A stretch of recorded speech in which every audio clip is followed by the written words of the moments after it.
The accusation hung in the air of their pristine, minimalist living room, colder and sharper than the Boston winter wind rattling the windows. "You did this," Liam said, his voice devoid of the warmth Ilara had built her world around. He slid a tablet across the marble coffee table. On the screen were spreadsheets, emails, a digital trail that painted her as a corporate spy, her own name, twisted into a weapon against her. "You betrayed me. You betrayed our family." Ilara's hand instinctively went to the gentle swell of her stomach, a silent plea for the man she loved to see her, to see the truth. But the eyes that met hers were those of a stranger, a judge, an executioner. The scent of roasted chicken and rosemary filled their Beacon Hill brownstone, a warm, savory shield against the encroaching November chill. Ilara hummed along to a quiet jazz station, gently basting the bird while her eyes drifted to the architectural sketches laid out on the granite island. It was a preliminary design for a new community library, a pro bono project she'd taken on. It felt good to create something for people, not just for profit. At 6 months pregnant, she was embracing a slower pace, nesting in the luxurious comfort Liam's success afforded them. Their life was a carefully constructed masterpiece. Liam Sterling, a tech wunderkind who'd built his empire, Sterling Innovations, from a dorm room dream into a global powerhouse. And her, Ilara Vance, a respected architect whose firm had recently won a lucrative consulting contract with his. They were Boston's golden couple, their love story as polished as the antique silverware in their drawers.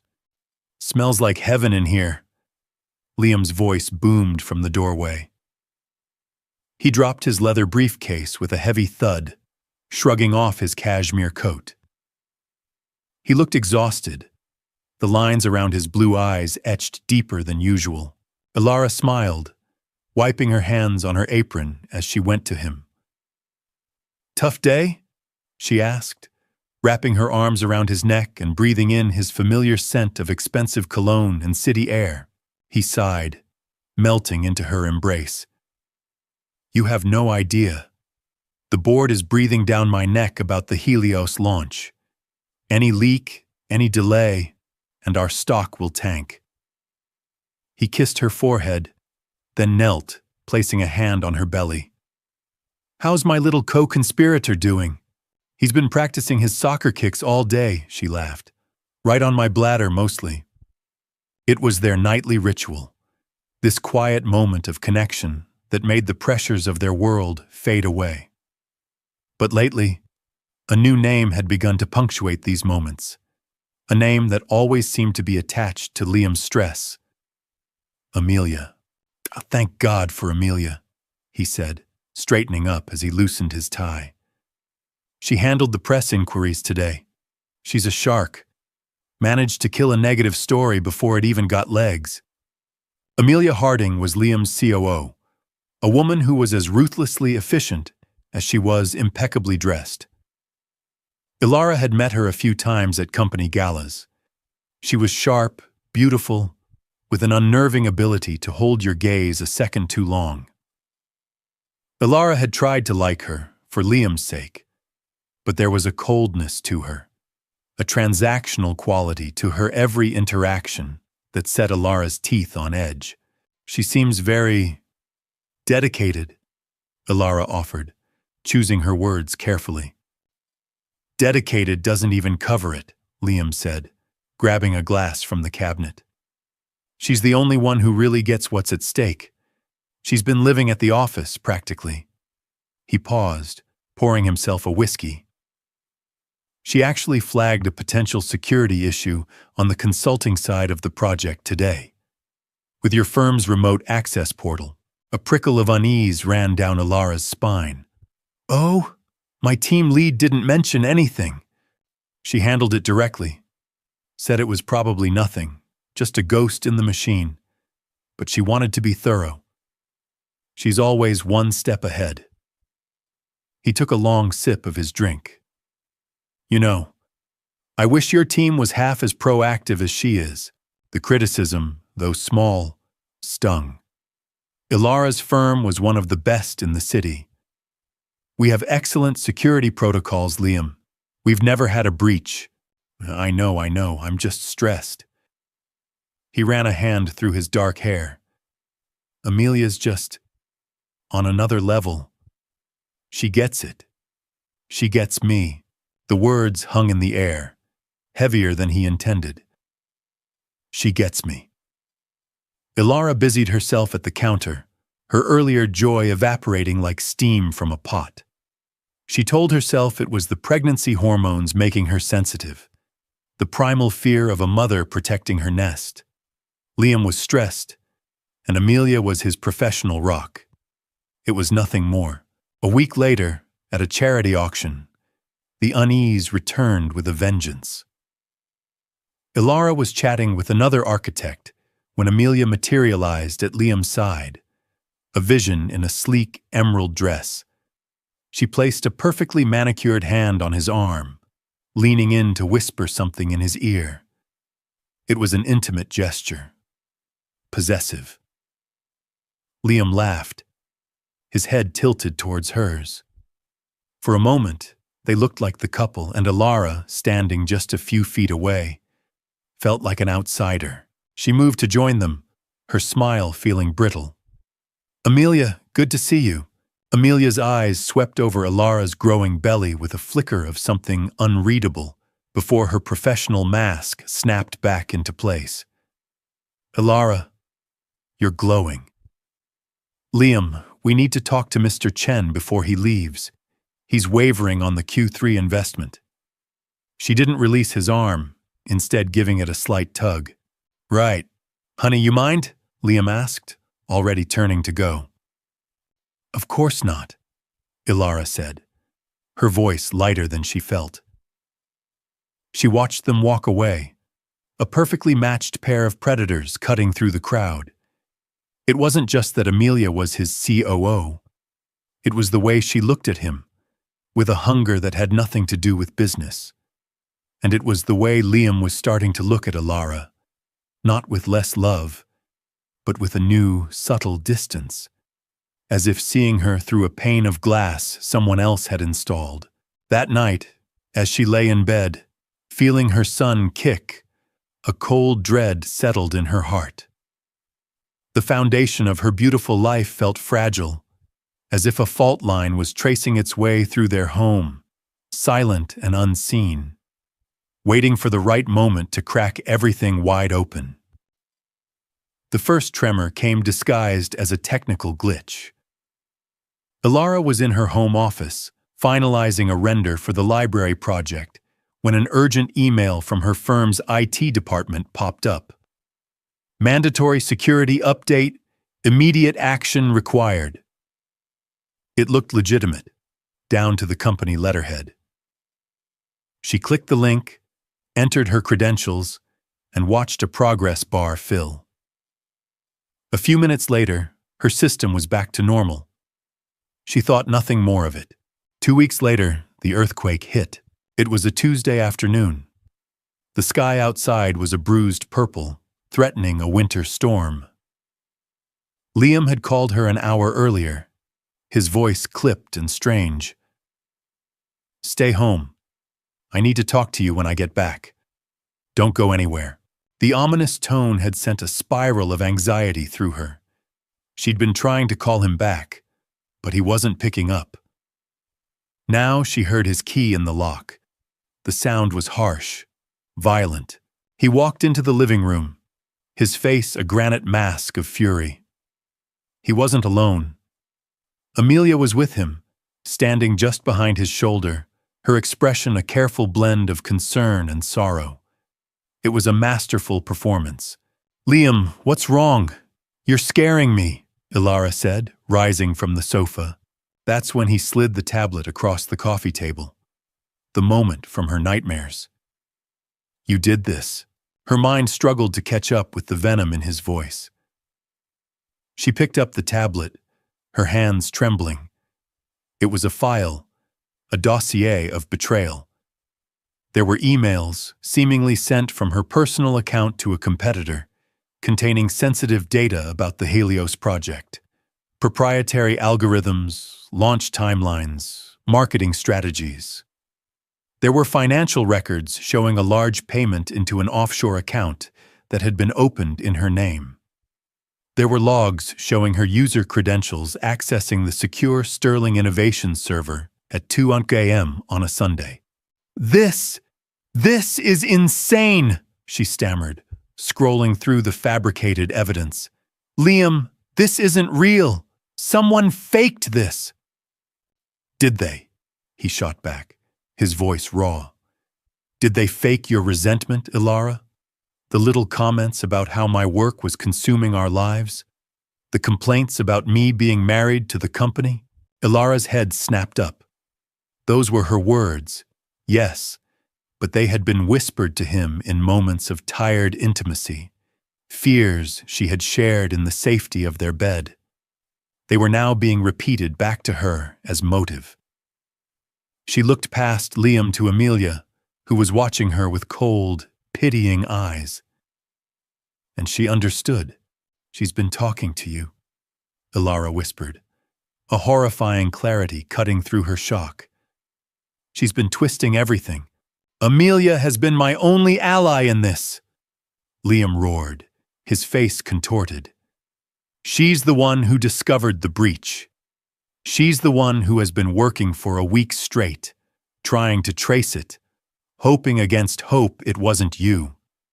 Amelia stepped forward, placing a gentle hand on Liam's arm.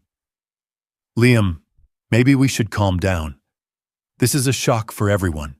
Don't you dare touch him, Ilara snarled, a protective, primal anger surging through her. This is you. This has your fingerprints all over it. My fingerprints? Amelia asked, her voice breaking artfully. Ilara, I've done nothing but try to protect this company, protect Liam. When I saw the data packets were being routed from your firm's IP block, I didn't want to believe it. I ran every other possible scenario. But the trail, it was undeniable. It led straight to your laptop, the mandatory security update, the phishing email. It had been a keylogger, a Trojan horse. Amelia hadn't just framed her. She had used Ilara's own hand to do it. Liam, listen to me, Ilara pleaded, turning back to her husband, her heart fracturing. She is lying. I love you. I would never, ever do this. Look at me. I am carrying your son. She took a step towards him, her hands outstretched. He flinched back as if she were poison. That small movement shattered her more than the shouting. See, the timing is almost poetic, isn't it? Liam said, his voice dropping to a lethally quiet register. Secure a nest egg just before the baby comes. Set yourself up for life in case something happened to me or the company. Is that it? No, she cried, tears finally breaking free, hot and useless. How can you even think that? Amelia showed me everything, he continued, his voice a monotone of conviction. The data doesn't lie. The money doesn't lie.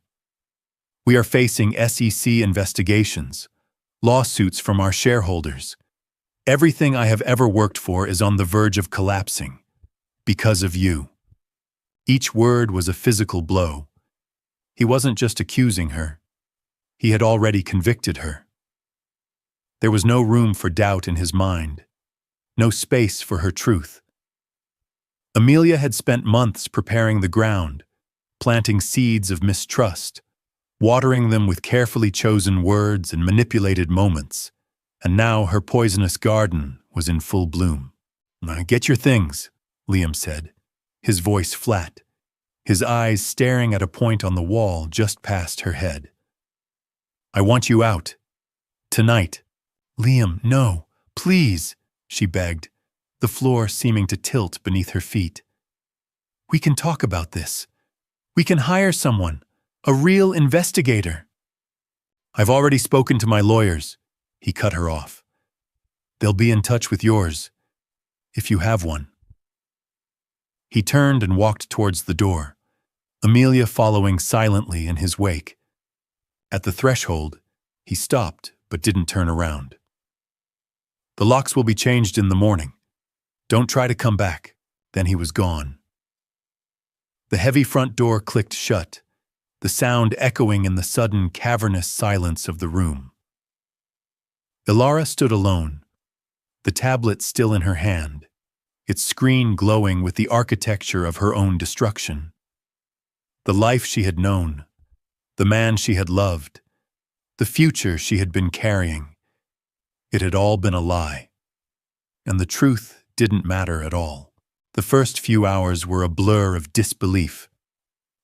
Ilara wandered through the house, their house, touching the furniture, the photos on the mantelpiece, as if they belonged to a stranger. It felt like a stage set for a life that had just been cancelled. The smell of the roasted chicken she had so lovingly prepared now seemed sickeningly ironic. Reality began to seep in with the cold. Liam had turned off the heating remotely, a petty, cruel gesture that spoke volumes. Shivering, she packed a single suitcase, her movements clumsy and robotic. Clothes, her laptop, the ultrasound photos of their son. What else do you take when your life has been set on fire? Her credit card was declined when she tried to book a hotel room. A cold knot of dread tightened in her stomach. She tried another. Declined. He'd already cut her off.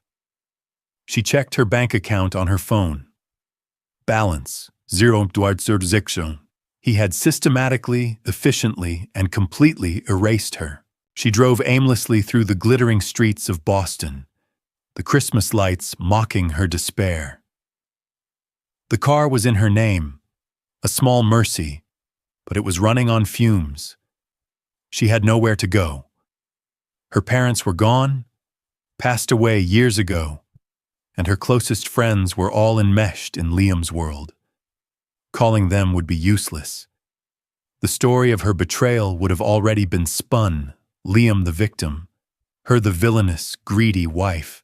The next morning, the professional axe fell. A call from John, the senior partner at her firm. His voice was strained, official. Ilara, I don't know what to say. We've been informed by Sterling Innovations that our contract is terminated, effective immediately. They cited a major security breach originating from your consulting credentials. There was a pause. We have to let you go. And we're being investigated. Our reputation. Ilara, what did you do? I did nothing, John, she said, her voice hollow. I was framed. But the words sounded weak even to her own ears. The evidence was too complete, the narrative too clean. She was ruined.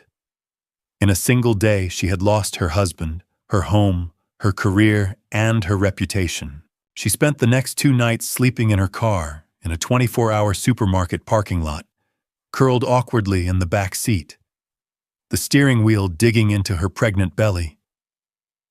Each morning, she woke up with a gasp, the reality of her situation crashing down anew. She was a caricature of a tragedy, the pregnant, homeless woman cast out into the cold.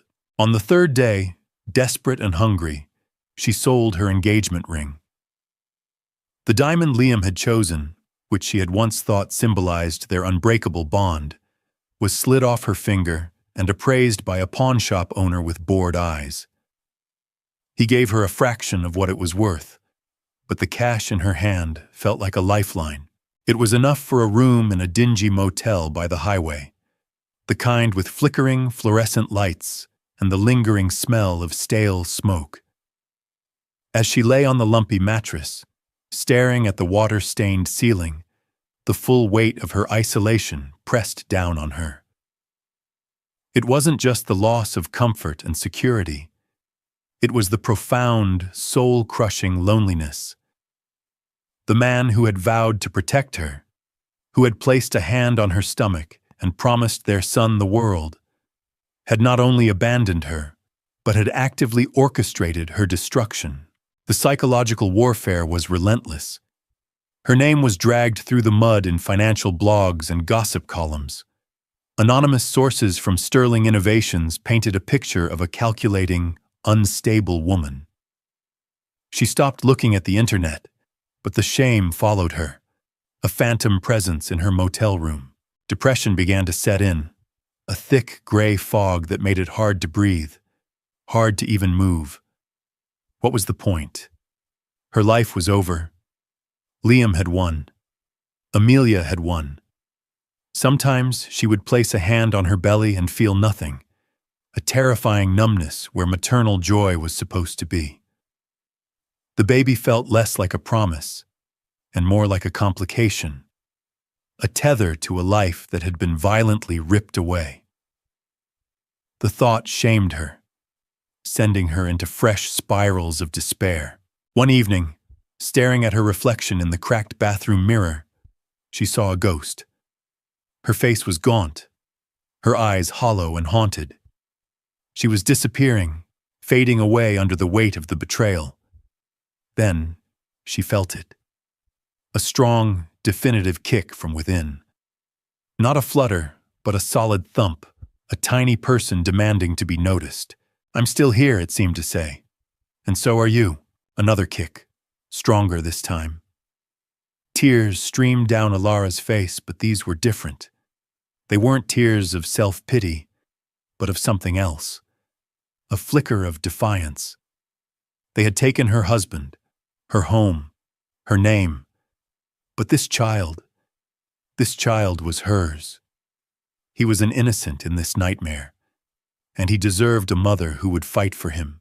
She looked at her reflection again, really looked. The ghost was still there, but behind its eyes, a tiny ember began to glow. They had left her with nothing, which meant she had nothing left to lose. The fall had been brutal, shocking, and absolute. But she was at the bottom now, and the only way to go from the bottom was up. The thought didn't bring comfort, not yet. But it brought a sliver of purpose. And for now, that was enough. The pawnshop money didn't last long. Ilara knew the motel was a temporary stopgap, a way to bleed cash while she spiraled. With the last of her funds, she paid a deposit on a tiny, furnished room in a shared house in Dorchester, a world away from the manicured lawns of Beacon Hill. The room was sparse, a single bed, a rickety dresser, a window that overlooked a brick wall. But it was a roof. It was a start. Finding work was a humbling, brutal ordeal. The name Ilara Vance was now toxic in the architectural world. Her impressive resume was worthless. After dozens of rejections, she took the only job she could get, washing dishes and bussing tables at a small, family-owned diner called the Morning Star. The work was grueling. She spent hours on her feet, her back aching, her hands raw from hot water and cleaning chemicals. The smell of grease clung to her clothes and hair. Her co-workers were kind but wary, keeping a respectful distance from the quiet, obviously pregnant woman who carried a profound sadness in her eyes. She was an anomaly in their world, and she knew it. Yet, in the rhythm of the work, she found a strange sort of peace. There was no room for despair when you had to get 10 orders of pancakes out. There was an honesty to the exhaustion she felt at the end of each day, a physical ache that overshadowed the emotional one. She was earning her keep, dollar by dollar. She was surviving. Her most regular customer was a woman named Carol, who came in every morning at 7:00 a.m. sharp for black coffee and a crossword puzzle. Carol was in her late 60s, with sharp, intelligent eyes, a no-nonsense haircut, and a wardrobe of comfortable but well-made clothes. She had the air of someone who had seen it all and wasn't impressed by much. She was also the first person to truly see Ilara, One morning, as Ilara refilled her coffee, her hand trembled, sloshing a few drops onto the table. "Sorry," she mumbled, quickly wiping it up. Carol put her hand over Ilara's. Her skin was cool and dry. "It's all right, dear. You look like you're about to fall over. Sit down for a minute." "I can't, I'm working." "Sit," Carol said, her voice leaving no room for argument. Hesitantly, Ilara slid into the booth opposite her. "You're not built for this work," Carol stated, not unkindly. "Your hands are an architect's hands." Ilara stared at her, stunned. "How did you know? I was a corporate lawyer for 40 years. I know how to read people, and I know how to use the internet," Carol said with a wry smile. The story was messy. High-flying husband, a spectacular fall from grace, but it didn't add up. The accusations were too neat, too perfect. Smelled like a setup to me from the beginning. Tears welled in Ilara's eyes. To be believed, so simply and completely, by a total stranger, it was like a dam breaking inside her. She told Carol everything.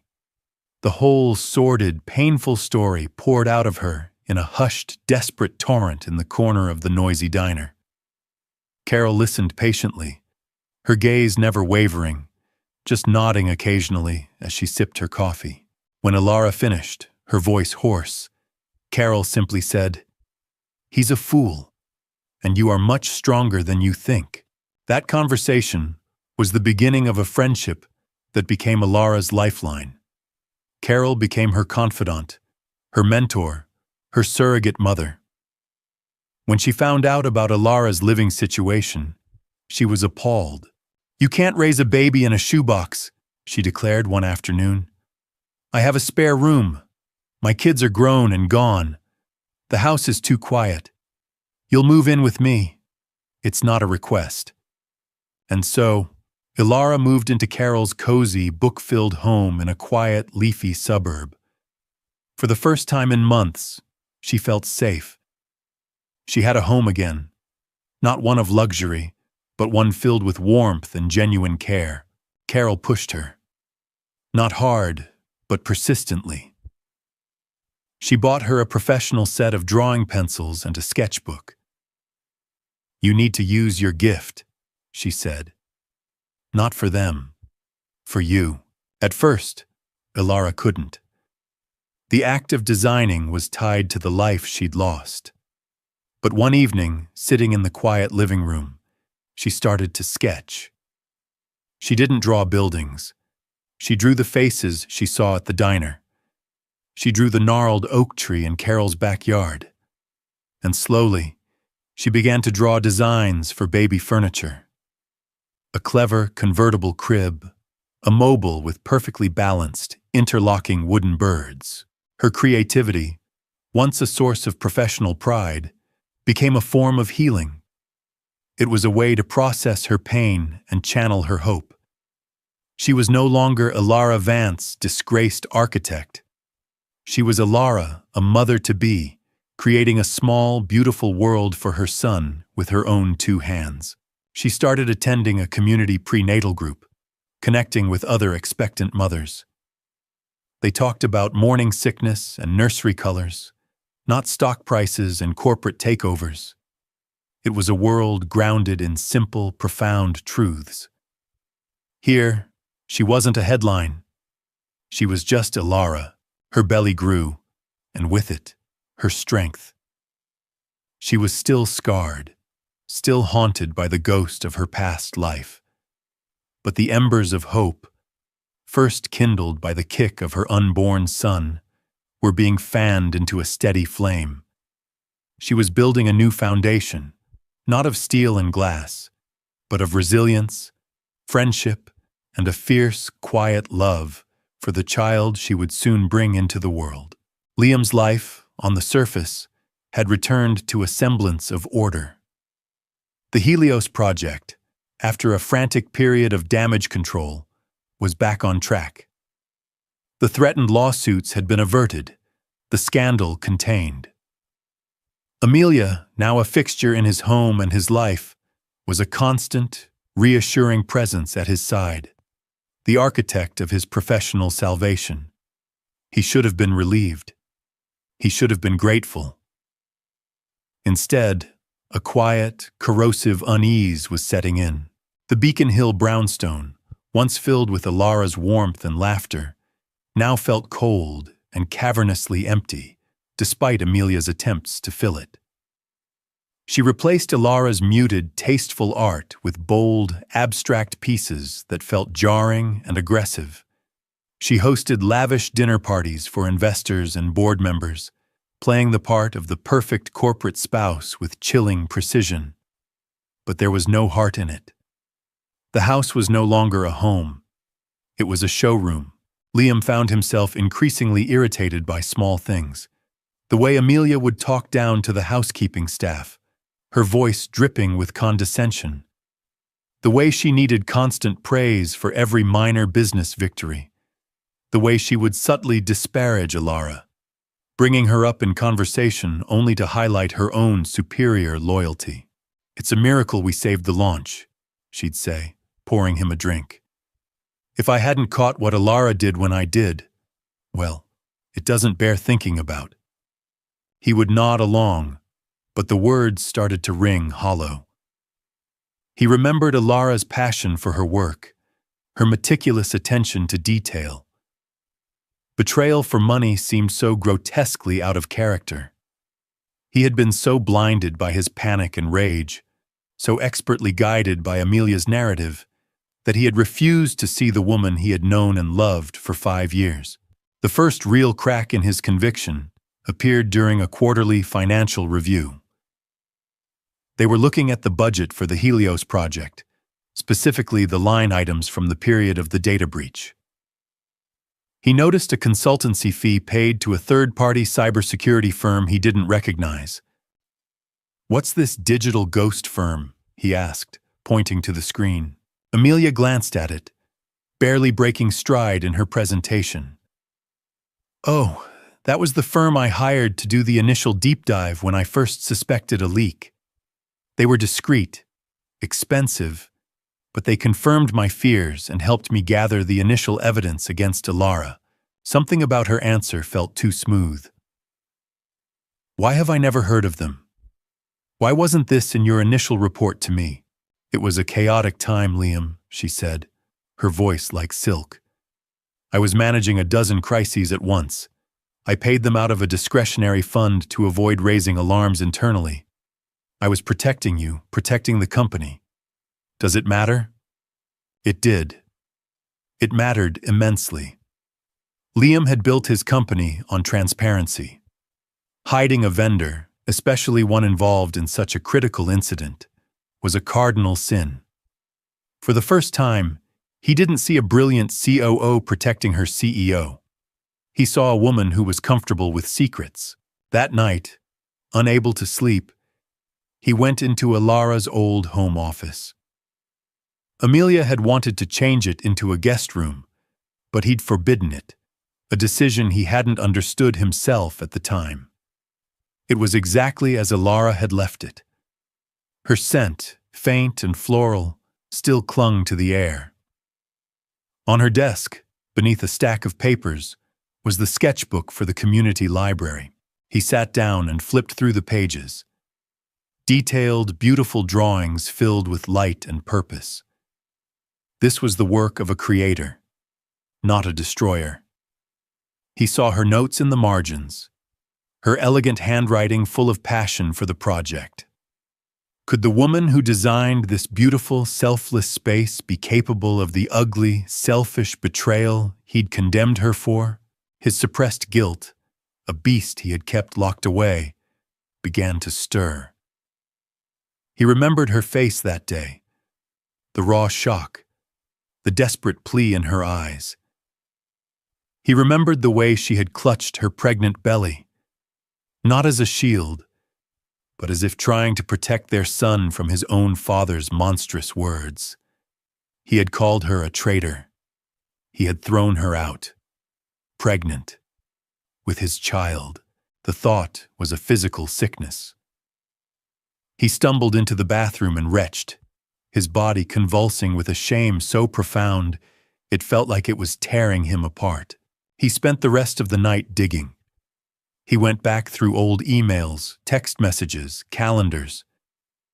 He started piecing together a timeline, not of Ilara's supposed crime, but of Amelia's rise to power within his life.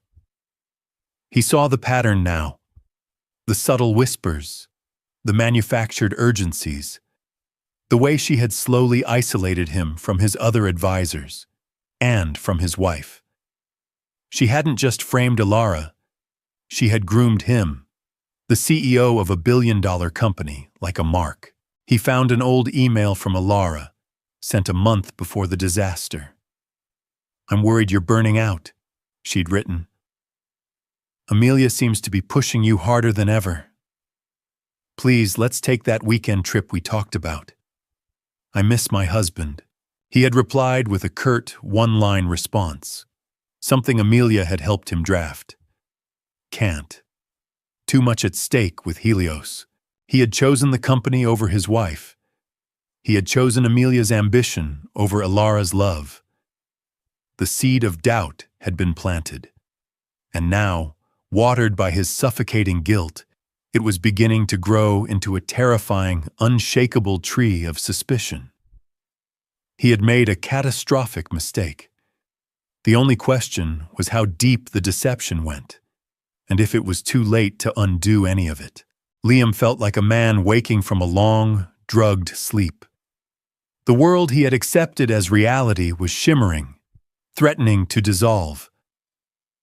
The next morning, he called Marcus Thorne, a man who owed him a favor. Marcus wasn't a corporate drone.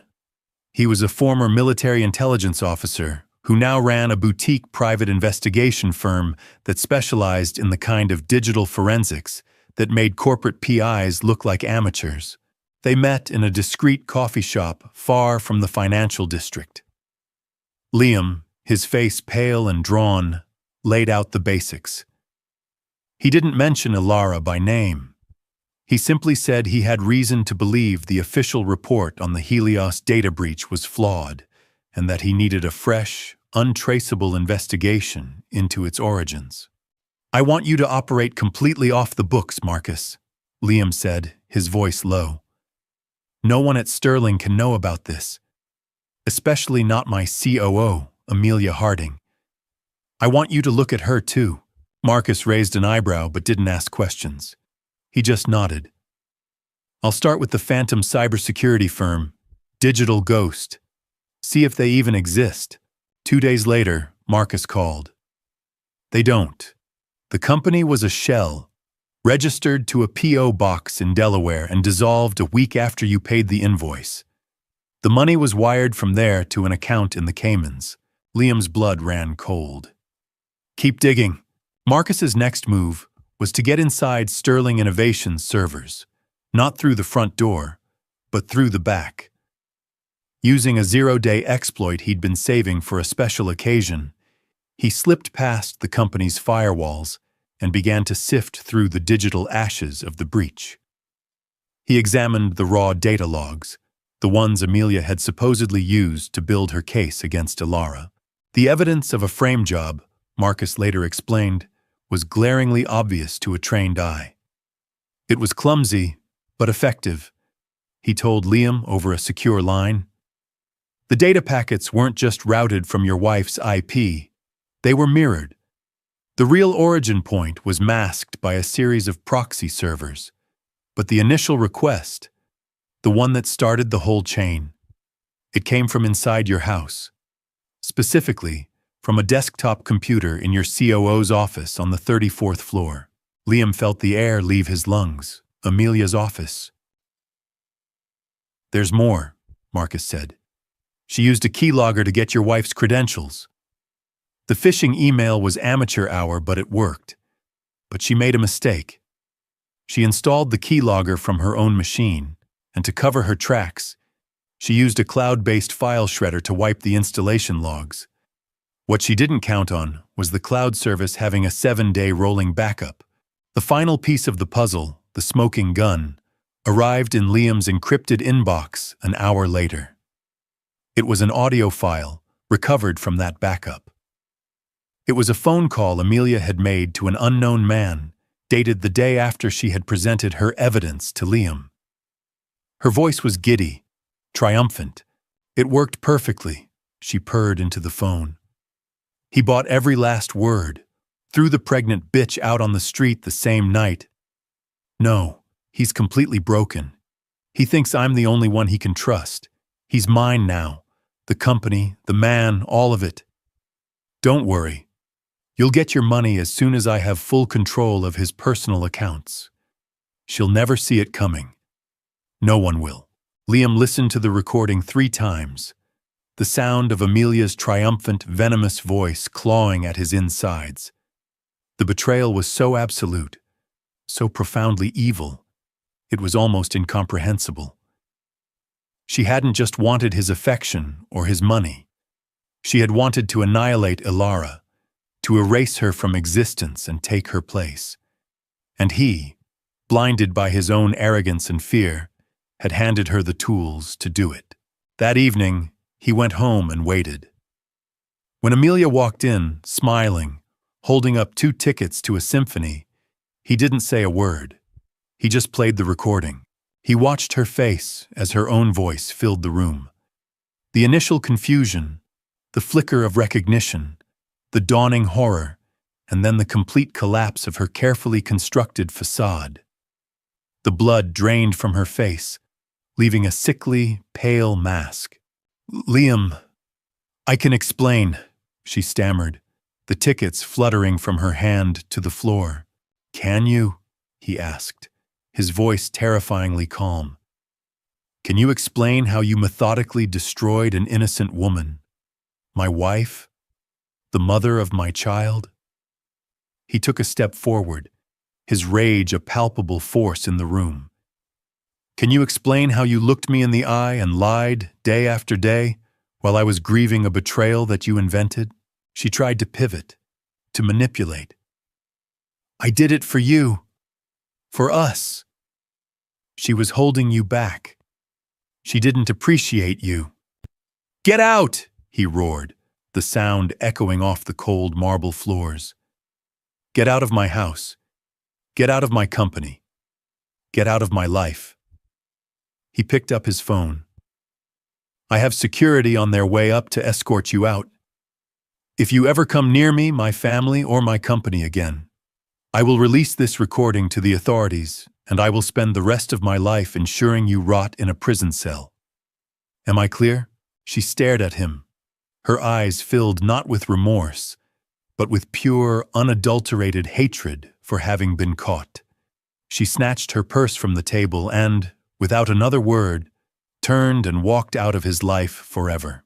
The door closed, and Liam Sterling, the brilliant millionaire, the titan of industry, crumpled to the floor. He was alone in his silent, opulent tomb, surrounded by the wreckage of his own making, haunted by the ghost of the woman he had wronged so grievously.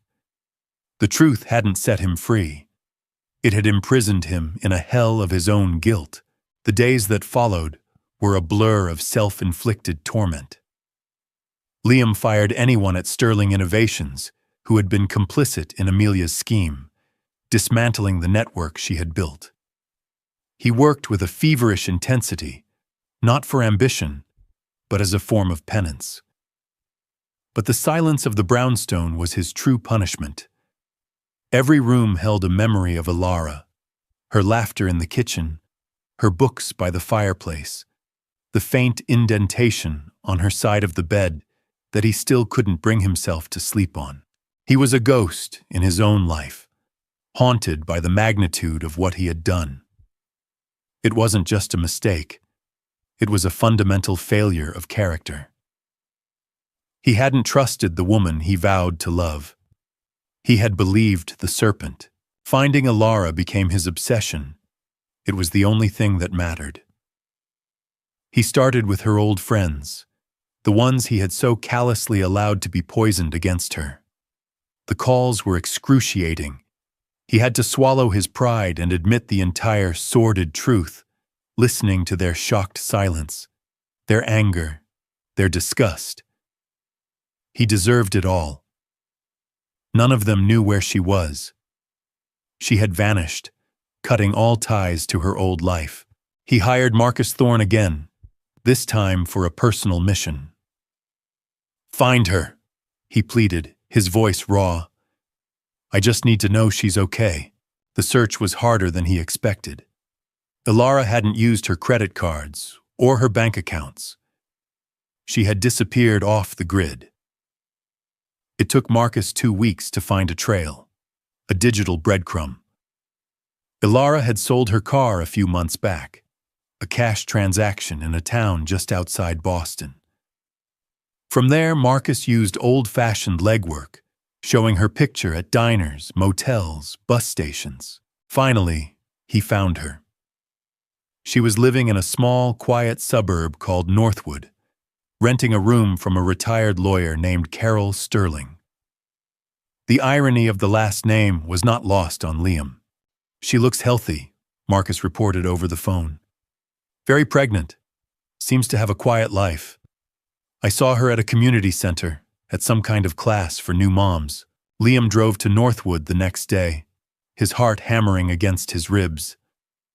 He parked his car down the street from Carol's house, a modest but well-kept home with a sprawling oak tree in the front yard.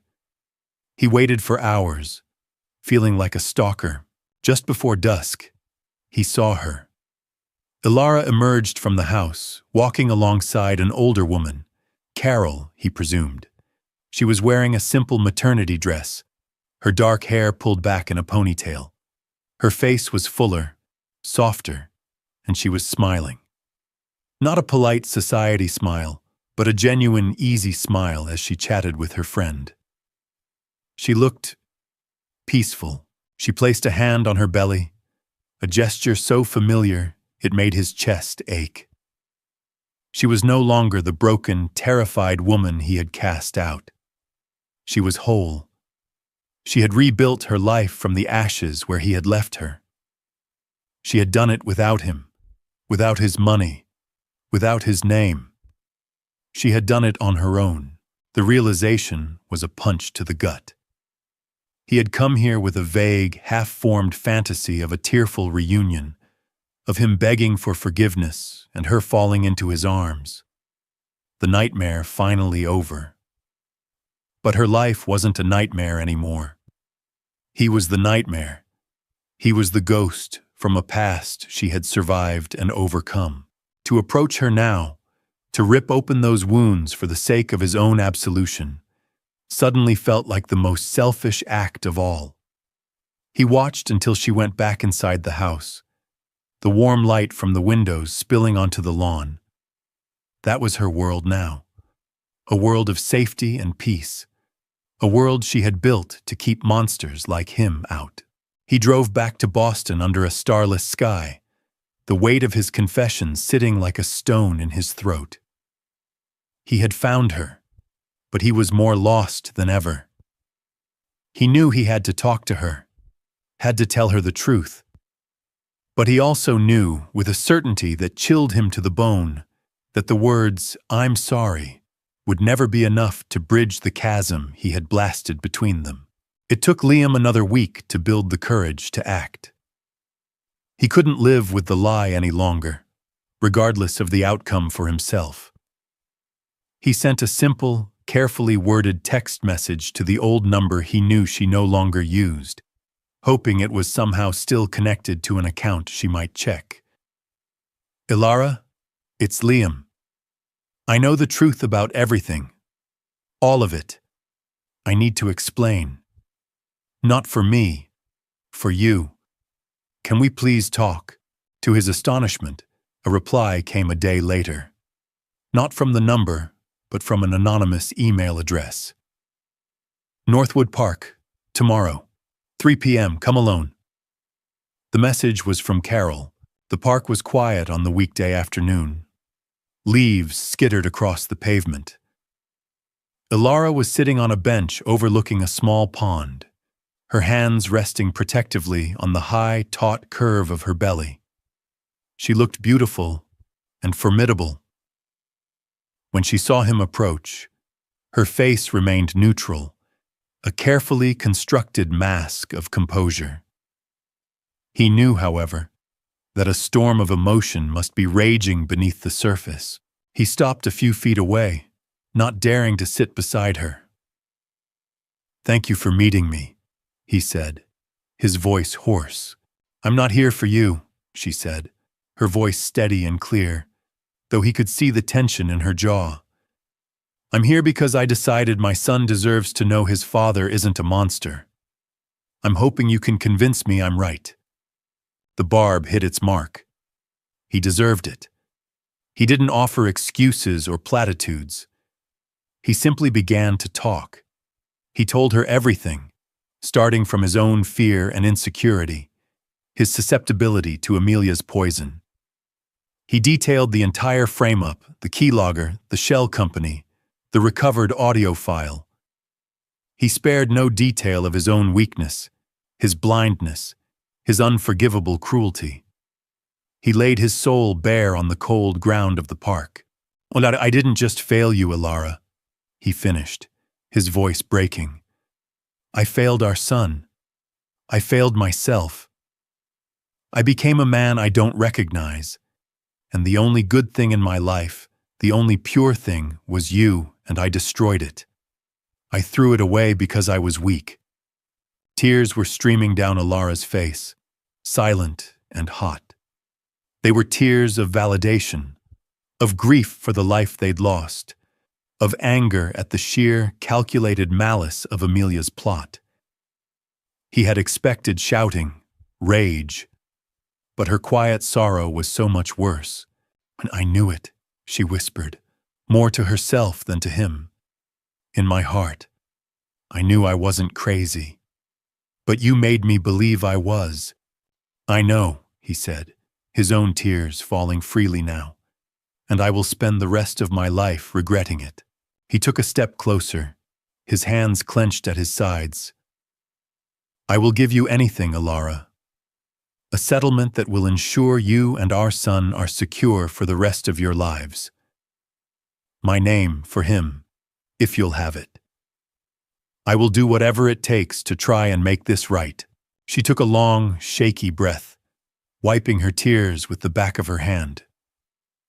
She looked at him then, truly looked at him, and for the first time, the power imbalance was gone. She held all the cards. "I don't want your money, Liam," she said, her voice gaining strength. "I have a life here, a small one, but it's mine. I earned it. Carol helped me file a lawsuit against my old firm for wrongful termination. We settled out of court. I have enough to start over. My way." She stood up, a movement that was both graceful and weary. "My son will have my name, Vance. He will be raised in a home where trust is the foundation, not a commodity to be bought and sold." His heart sank. This was it. The final door closing. "You came here and you told me the truth," she continued, her gaze unwavering. "That's more than I ever thought I'd get. It gives me closure, but it doesn't erase what happened. You're too late to fix us, Liam. There is no us to fix." She paused at the edge of the path, turning back one last time. "But maybe you're not too late to be his father. A father, not my husband. If you can prove over a very long time that you are the man you should have been, then maybe our son can have you in his life." And with that, she turned and walked away, leaving him standing alone by the pond. He had confessed. He had been absolved of nothing. Redemption wasn't a single act of apology. It was a long, arduous path. A path he would have to walk alone, hoping it might one day lead him back, not to her side, but to the side of the son he had almost lost before he was even born. Ilara's journey from a gilded cage of betrayal to a quiet life built on her own strength is a powerful testament to the resilience of the human spirit. She didn't find a storybook ending. She found something far more real and valuable: herself. Liam's confession was not an ending, but the beginning of a long, uncertain road toward earning a place in his child's life. If Ilara's story of survival and inner strength moved you, please honor her journey by hitting the like button, sharing this video with someone who needs a reminder of their own power, and subscribing for more emotional stories that reflect the complexities of real life. What do you think Liam's first step should be to prove he's changed? Let us know in the comments below.